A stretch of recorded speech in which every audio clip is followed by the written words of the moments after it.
अस्सलामुअलैकुम। कैसे हैं आप सब? उम्मीद है बिल्कुल ठीक होंगे।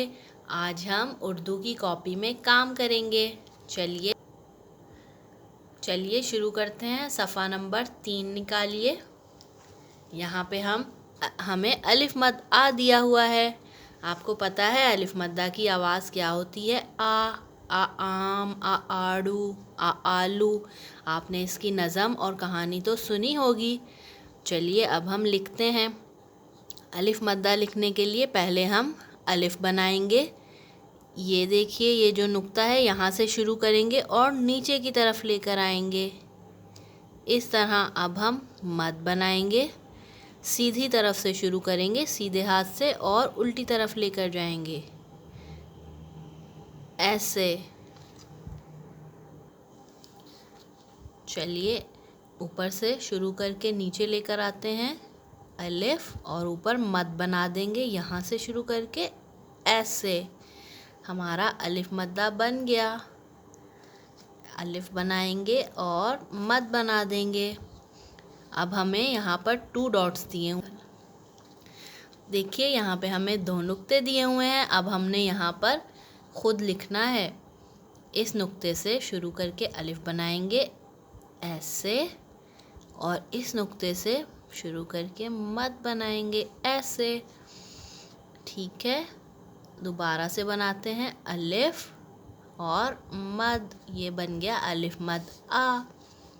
और आपको पता है हमने मद को अलिफ के साथ जोड़ना नहीं है, बीच में जगह खाली रखनी है।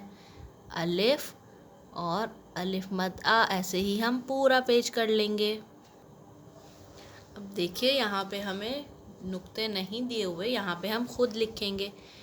2 लाइनों के दरमियान से हम अलिफ शुरू करेंगे और ऐसे सीधा सा अलिफ बनाएंगे, और इस लाइन के पास से मद शुरू करेंगे, ऐसे बनाएंगे। दोबारा से देखिए, इस तरह अलिफ बनाएंगे और इस लाइन के पास से शुरू करके मद बनाएंगे। हमने पूरा काम कर लिया, आपने भी ऐसे ही करना है। देखिए अब हम सफ़ा नंबर 4 पे कलर करेंगे, रंग भरेंगे। यहाँ पे हमें आ आड़ू दिया हुआ है। आ आड़ू, इसमें हमने रंग भरना है। आड़ू का रंग कैसा होता है? ये देखिए, ये हमारे पास आड़ू का कलर रंग है। इसको हम थोड़ा, आड़ू का रंग आपको पता है कैसा होता है? थोड़ा थोड़ा नारंगी होता है, ऑरेंज, और थोड़ा सा ये वाला कलर होता है। चलिए आड़ू में हम रंग भर देंगे, थोड़ा थोड़ा ऑरेंज, थोड़ा आड़ू थोड़ा थोड़ा सा ऑरेंज होता है ना, नारंगी होता है, थोड़ा सा वो करेंगे।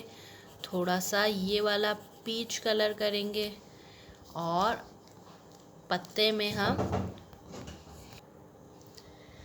ऐसे ही आप पूरे आड़ू में रंग भर लीजिएगा, और पत्ते में हम हरा कलर करेंगे इस तरह। और कलर्स आपने बाहर नहीं निकालने, ठीक है? जब आप रंग करेंगे आड़ू में तो अच्छा अच्छा साफ़ सुथरा करना है, बाहर नहीं निकालने।